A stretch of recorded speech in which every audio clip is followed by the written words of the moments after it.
Hello students, good morning. कैसे हैं बेटा आप लोग? उम्मीद है सब लोग ठीक होंगे। आप सभी का स्वागत है आपके अपने स्टडी चैनल पर। ठीक है। So student, today we will discuss Newton's second law of motion. आज हम न्यूटन्स का second law of motion discuss करेंगे। ठीक है, तो ध्यान से देखिएगा। अब देखिए, सबसे पहले न्यूटन के second law of motion discuss करने से पहले मैं आपको कुछ चीज़ बताना चाहूँगा, तो उससे आपको फिर आसानी से समझ में आएगा न्यूटन का सेकंड लॉ ऑफ मोशन। ठीक है, अब देखिए, When two bodies, a heavy one and a light one, आर आप चाहे तो लिख सकते हैं इसको। ठीक है, when two bodies, a heavy one and a light one are acted upon the same force for the same time।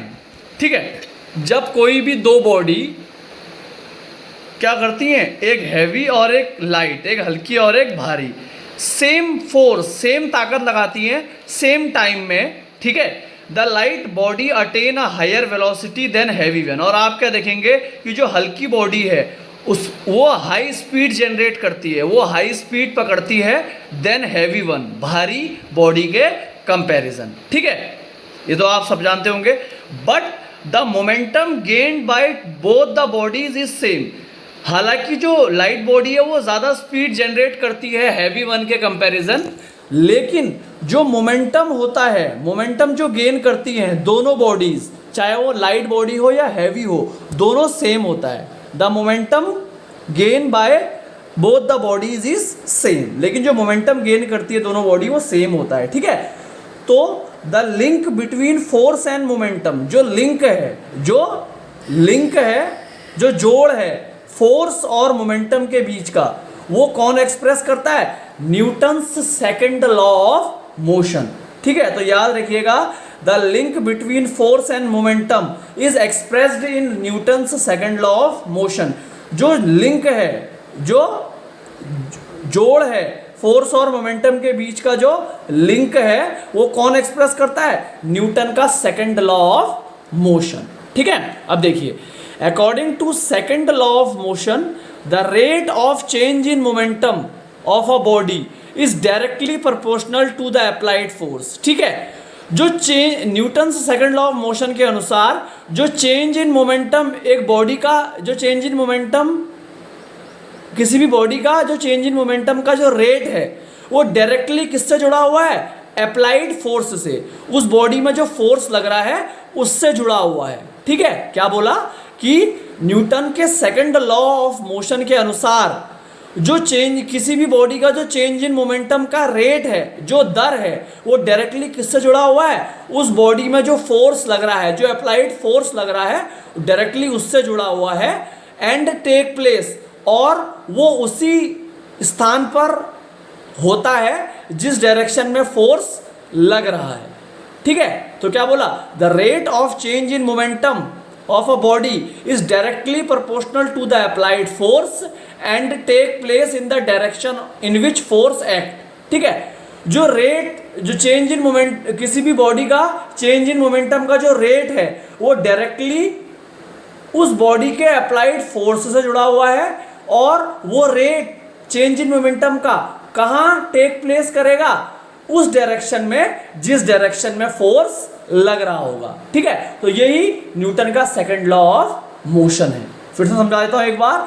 The rate of change in momentum of a body is directly proportional to the applied force. ठीक है, किसी भी body का change in momentum का जो rate है, वो directly किससे जुड़ा होता है? उस बॉडी में जो फोर्स लगाया जा रहा है उससे जुड़ा हुआ होता है। और वो रेट जो होता है वो कहाँ टेक प्लेस होता है? In the direction in which force act, जिस डायरेक्शन में फोर्स लग रहा है। ठीक है, और जो न्यूटन के सेकंड लॉ ऑफ, ठीक है, समझ गए? अब आप बोलोगे कि sir the rate of change in momentum of body कैसे निकलेगा? ठीक है, जो रेट है चेंज, ये जो रेट है, the rate of change in momentum, ये जो रेट दिख रहा है आपको, अब आप बोलोगे सर ये the rate of change in momentum जो है ये कैसे निकलेगा? तो ध्यान से देखिए, ध्यान से आप लिख लीजिए या दिमाग में बैठा लीजिए। जो rate of change in momentum of body होता है उसको आप कैसे निकालते हो? By dividing change in momentum. जो चेंज इन मोमेंटम है उसको आप डिवाइड कर दीजिए टाइम टेकन से। किससे? टाइम टेकन से आप डिवाइड कर दीजिए किसको? चेंज इन मोमेंटम को, तब आपका rate of change in momentum निकल जाएगा। ठीक है, तो क्या बोला मैंने कि rate of change in momentum आपको निकालना है, तो आप क्या करेंगे, चेंज इन मोमेंटम को डिवाइड कर दीजिए किससे, टाइम से, तो आपका rate of change in momentum निकल जाएगा। ठीक है, तो न्यूटन के सेकंड लॉ ऑफ मोशन को कैसे एक्सप्रेस करते हैं, और आपसे डेफिनेशन पूछेगा तो आप डेफिनेशन ये लिख देंगे, बता दी, और आपसे बोलेगा एक्सप्रेस न्यूटन से सेकंड लॉ ऑफ मोशन, तो मैंने क्या बताया, फोर्स डायरेक्टली प्रोपोर्शनल होता है किसके, change in rate of change in momentum के। अब rate of change in momentum का फॉर्मूला बताया था मैंने, change in momentum upon time taken. तो आप एक्सप्रेस कैसे करेंगे न्यूटन के सेकंड लॉ को, force directly proportional to change in momentum upon time taken, इससे आप इसको एक्सप्रेस करेंगे।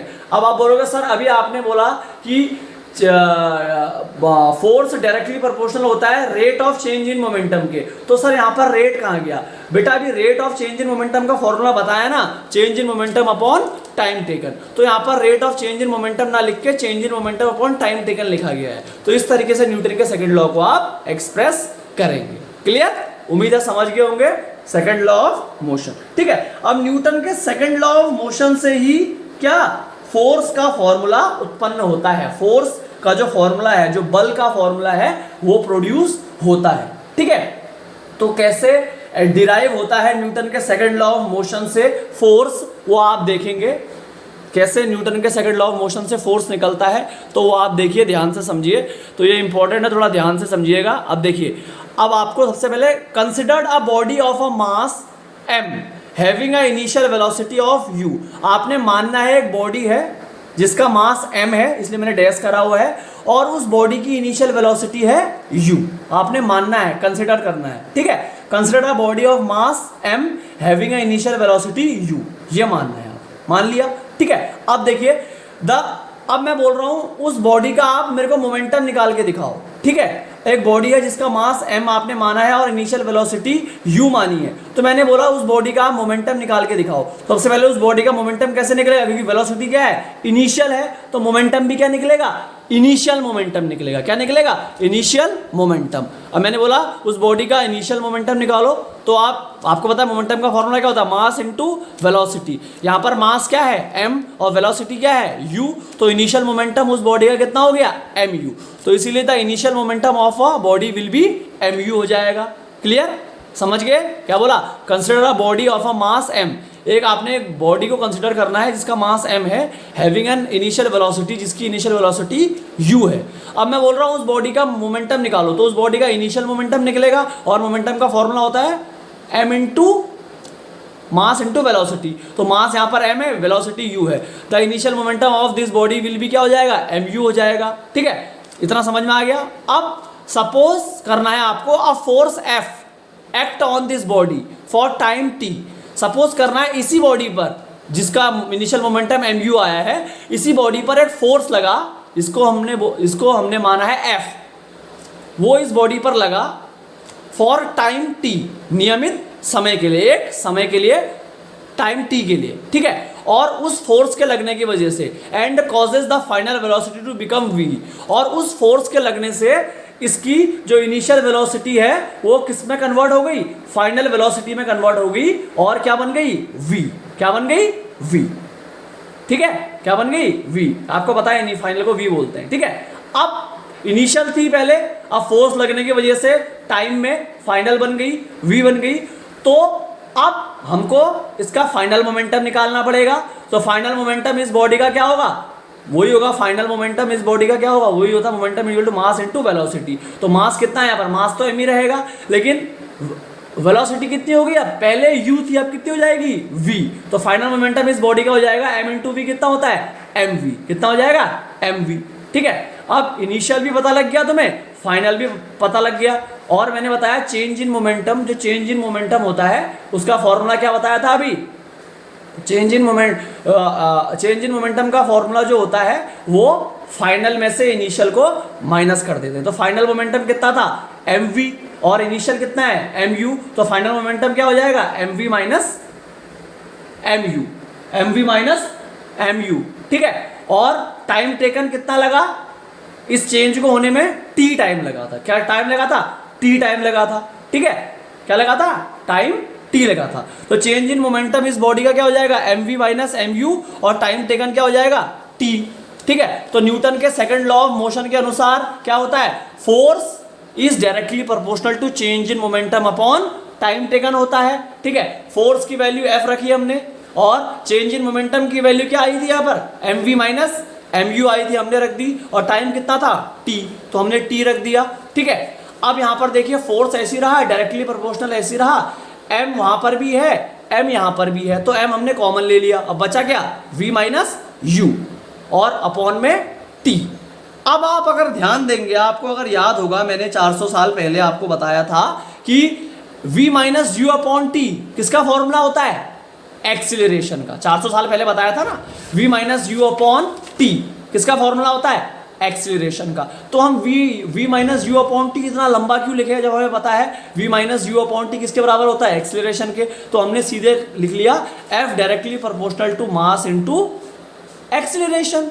ठीक है, m इंटू ए कर दिया, m तो वैसे था, बीच में मल्टीप्लाई का साइन होता है, v minus you upon T क्या होता है, a, तो हमने a रख दिया v minus you upon T की जगह पर। ठीक है, तो समझ गए इतना।